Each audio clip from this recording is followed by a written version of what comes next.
What happens when a CEO walks into his own business, only to discover the truth behind the smiles and handshakes? This is the story of a man who built his dream from the ground up, only to find it crumbling under the weight of greed, deception, and betrayal. A story of courage, redemption, and doing what's right, even when it hurts. Ethan Carter had always believed in hard work and honesty. Born and raised in Brookfield, Ohio, he was the son of a blue-collar mechanic who had spent his life fixing trucks in a rundown garage on the outskirts of town. His father had taught him one thing above all else: a man is only as good as his word. Keep your promises, son, and people will always trust you. Ethan lived by that lesson. When he opened Carter's heavy-duty trucks 20 years ago, he built it on that very principle. At first, it was just a tiny lot with 5 used trucks, a folding table for a desk, and an office in a converted storage shed. But what he lacked in size, he made up for in integrity. Ethan personally inspected every vehicle before it was sold.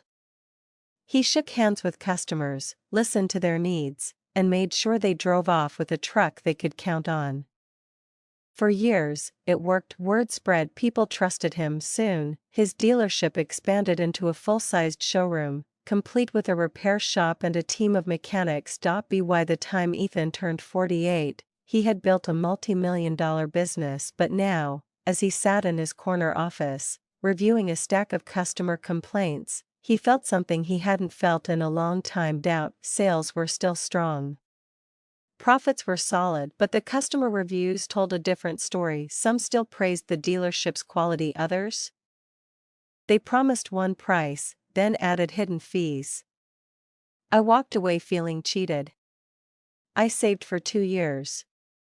The salesman told me one thing, but the contract said another. I'll never come back here again. I trusted this place. I trusted them. But I was nothing more than a paycheck to them. Ethan clenched his jaw. This wasn't how he built his business. For the past few years, he had stepped back from daily operations, letting his sales manager, Nathan Briggs, run things. Nathan had been with him for over a decade, a man Ethan once trusted like a brother. But now, Ethan wasn't so sure. Something had changed, and there was only one way to find out the truth.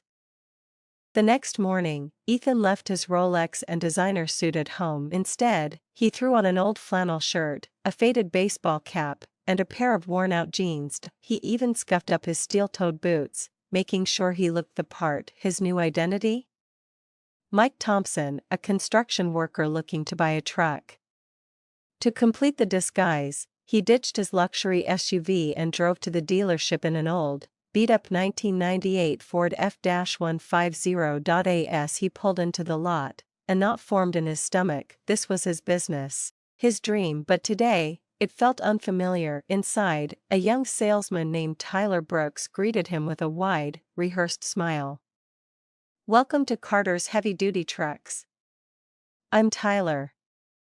What can I do for you today? Ethan, now Mike, cleared his throat. Been saving up. Need something tough for work. Construction's hell on a truck, you know? Tyler's eyes lit up. A working-class guy with cash in hand? Oh, man, I got just what you need. He led Ethan to a silver Dodge Ram 2500. This beauty just came in last week. Strong engine, great towing capacity, and, best part, our exclusive Carter protection package is already included. Ethan's stomach dropped. Protection package? His voice remained casual, but inside, he was seething. That package was supposed to be optional. Why was it being sold as a requirement? Ethan mentally noted it but played along. Mind if I take a look under the hood? Tyler hesitated, then popped the hood. As Ethan inspected the engine, Tyler kept glancing toward the showroom, looking nervous. Ethan followed his gaze. Inside, a man in a sharp suit stood by the window, arms crossed, watching like a hawk. Nathan Briggs. Ethan's stomach twisted into knots. Nathan had been with him for years. He trusted him, but the way he was watching Tyler, it felt predatory. Inside, Ethan sat down to discuss pricing. Tyler's confidence wavered. "So, Mr. Thompson," he began, avoiding eye contact, "the base price is $37,000. With the protection package and processing fees." His hands trembled slightly. Ethan leaned forward. "Processing fees?" His tone sharpened just enough. Before Tyler could answer, a loud voice cut through the showroom. Ethan turned. A middle-aged man in a delivery uniform was standing at another desk, his face red with frustration. "This isn't right," the man snapped. "My wife and I saved for 2 years. We can't afford another $3,000. Ethan's chest tightened. He recognized that tone, the sound of a hard-working man being cheated. Nathan stepped in, his voice smooth but ice-cold. "Mr. Reynolds, I understand your frustration. But the fees are outlined in the fine print. If you can't pay, we'll have to cancel the sale. And unfortunately," he sighed dramatically, "that means you'll lose your deposit." Silence. Ethan saw the defeat in Reynolds' eyes, the way his shoulders slumped. The dream he had worked for, gone in an instant, and that was the moment Ethan snapped. That night, Ethan sat in his office, listening to the recordings he secretly made throughout the day. He heard it all: hidden fees pushed onto customers, pressure tactics forcing people into overpriced deals, lies about warranties and financing. It was sickening. Nathan had turned his dealership into a scam operation. The next morning, Ethan walked into Nathan's office. "We need to talk." Nathan smirked. "About what?" Ethan pulled out his phone and pressed play. Nathan went pale. "Ethan. I mean, Mr. Carter, save it." Ethan's voice was steel. "You're fired."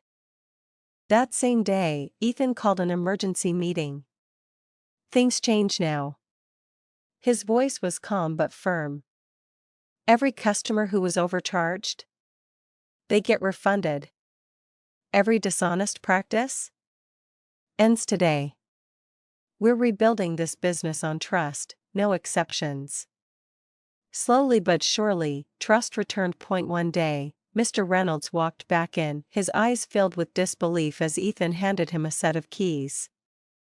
"The original price," Ethan said simply. Reynolds' hands trembled. "You don't know what this means to me," he whispered. Ethan smiled. "That's the business I wanted to build." And this time, he knew he finally had. In the weeks that followed, Ethan worked tirelessly to rebuild his dealership's reputation. He personally called every customer who had been wronged, offering apologies, refunds, and a promise to do better. He rewrote company policies, ensuring that every deal was transparent and fair. Some employees resisted change. They had grown comfortable with the old system. They didn't last long. But others, they stepped up. They wanted to make things right. Slowly, trust returned. Customers who once swore they'd never come back gave Carter's heavy-duty trucks a second chance. One evening, as Ethan locked up for the night, a familiar voice stopped him. "Mr. Carter." He turned to see Mr. Reynolds, standing beside his new truck. His eyes were filled with gratitude. "You didn't just sell me a truck. You reminded me that honesty still exists." Ethan smiled. "That's the only way to do business."